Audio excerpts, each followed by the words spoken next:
polls have opened across Iraq in the first national election since the declaration of victory over Daesh. The vote, the fourth since the 2003 U.S.-led overthrow of Saddam Hussein, will be conducted electronically for the first time to reduce fraud. Baghdad, Iraqis voted in the first election on Saturday since defeating Daesh, but few people expect its new leaders to stabilize a country beset by conflicts, economic hardship and corruption since the fall of Saddam Hussein in 2003. Depending on the outcome, the poll could bolster Iran's role in Iraq and the Middle East. Latest 1:37 p.m. GMT. The turnout in the Iraqi elections may not exceed 40% across the country, local observers told Arab News. Despite the expectations that the turnout will increase in the evening and after the lifting of a transport curfew, many people in Baghdad have stayed home, reports Arab News correspondent Saddam Al-Ahsa. With 2 hours left until polls close, the turnout is still very low. On top of that, many people were not allowed to participate in the voting because they are either registered abroad or have not updated their electoral records.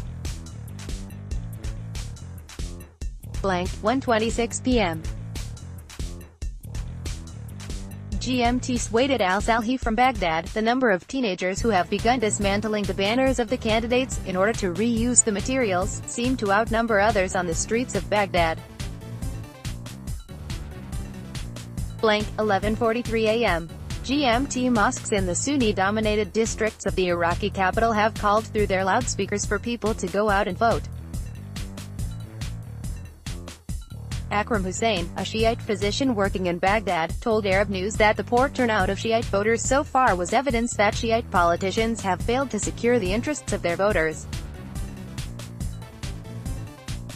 Their attempts to urge voters to participate in the election has not produced any change yet, he said. Let we see whether the situation will change in the next 2 hours or not. The curfew imposed in all provinces on the movement of vehicles has been partially lifted. 11:14 a.m. GMT. Arab News correspondent in Baghdad Saddam Al-Ahsa is reporting from polling stations across the city, including in the Shiite-dominated Sadr city.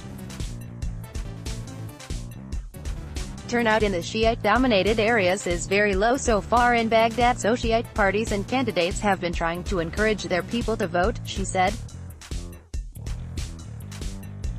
Representatives of Ayatollah Ali al-Sistani and Muqtada al-Sadr himself have voted in Najaf, and their pictures were widely circulated to encourage people to follow them. 10:36 a.m. GMT. Iraqi Prime Minister Haider al-Abadi has ordered the reopening of the nation's airspace and resumption of air traffic, state television reported. Commander-in-Chief at Haider al-Abadi orders the reopening of Iraqi airspace. GMT. An order is issued lifting restrictions on the movement of vehicles across Iraq. Commander-in-Chief at Haider al-Abadi orders lifting of restrictions on movement of vehicles across Iraq, but authorizes local security forces to maintain or reimpose partial restrictions based on their assessment of the security needs of their areas. GMT. Prime Minister Haider al-Abadi is searched as he arrives at a polling station to cast his vote in the parliamentary election. https://t.co/gv3ppkofki, PM Media Office at Iraqi BMO, May 12, 2018. Read more. Iraq faces a vote that will offer hope for the future, or leave it teetering on the brink. Stab in the back, splits Iraq's Shiites. Daesh attack kills security forces near Kirkuk on Iraq election day. A member of the Iraqi security forces stands guard as people queue in front of a polling station in the Wadi Hajar district of Mosul on May 12, 2018. AFP. Earlier today, the Supreme Security Committee for the Iraqi elections announced the arrest of a member of the Iran-backed Popular Mobilization Militia after firing shots at a polling station in the district of Baji, Salahaddin province. The Iraqi state television reported that the Supreme Electoral Security Committee arrested one of the members of the Popular Mobilization Militia after firing shots at an electoral center in Baji district. The Iraqi media gave no further details on the incident and the cause of the shooting, nor if there were any potential casualties. The election's victors will have to contend with the fallout from U.S. President Donald Trump's decision to pull out of the nuclear deal with Iran, a move that raised fears among Iraqis that their country will be a theater of conflict between Washington and Tehran. The three main ethnic and religious groups, the majority Shiite Arabs and minority Sunni Arabs and Kurds, have been at odds for decades, and sectarian divisions remain as deep as ever even though they joined forces to fight Daesh. An Iraqi voter dips his index finger in ink at a poll station in the northern multi-ethnic city of Kirkuk on May 12, 2018. AFP: I will participate but I will mark an X on my ballot. There is no security, no jobs, no services.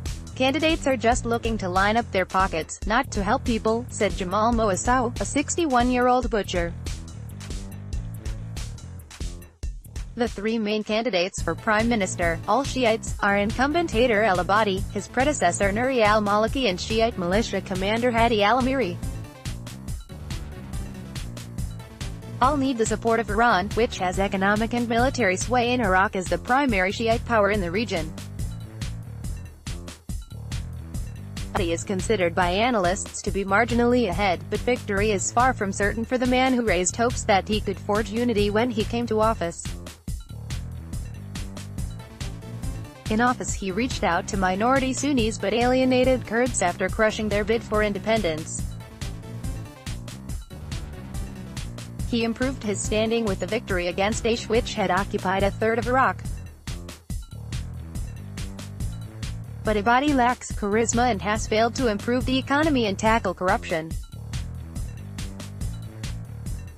He also cannot rely solely on votes from his community as the Shiite voter base is unusually split this year. Instead, he is looking to draw support from other groups. PM Haider al-Abadi arriving to register with his biometric voting card at a poll station in the capital Baghdad's Farada district. AFP: even if Abadi's Victory Alliance list wins the most seats, he still has to negotiate a coalition government, which must be formed within 90 days of the election. Amiri, 63, spent more than 2 decades fighting Saddam from exile in Iran and leads the Badr organization, the backbone of the volunteer forces that fought Daesh. Victory for Amiri would be a win for Iran, which is locked in proxy wars for influence across the Middle East. Disillusioned, but many Iraqis are disillusioned with war, heroes and politicians who have failed to restore state institutions and provide badly needed health and education services. There is no trust between the people and the governing class, said Hussein Fadel, a 42-year-old supermarket cashier in the capital. All sides are terrible. I will not vote. Some people expressed frustrations at technical problems which kept them from voting in Fallujah, which used to support Saddam, was devastated by battles between U.S. troops and insurgents during the occupation and is now far from recovering from the war against Daesh militants. I have to vote, it's very important. My voice is going to waste. Are they telling me no election?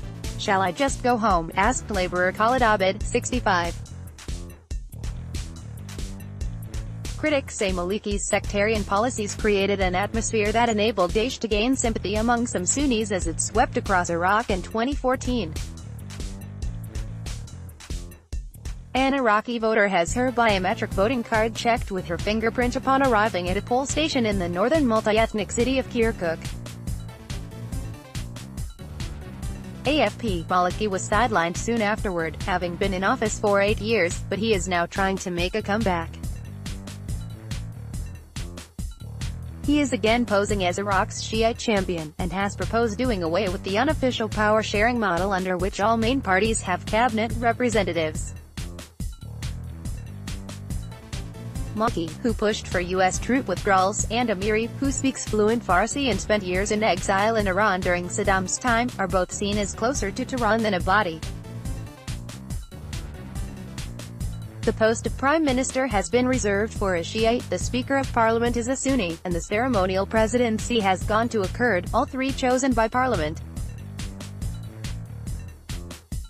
More than 7,000 candidates in 18 provinces, or governorates, are running this year for 329 parliamentary seats. More than 24 million of Iraq's 37 million people are eligible to vote in the election, the fourth since Saddam's fall. In Kirkuk, the main oil city disputed by Iraq's Kurds and the Baghdad government, 90-year-old Najm al-Azawi has witnessed Iraq's upheaval over many years, Saddam's military adventures and the crippling international sanctions that followed, the U.S. occupation, sectarian bloodshed and Daesh's reign of terror. But he has not lost hope. God save Iraqis from the darkness they have been in, he said. It is the most joyful thing to vote, with Reuters.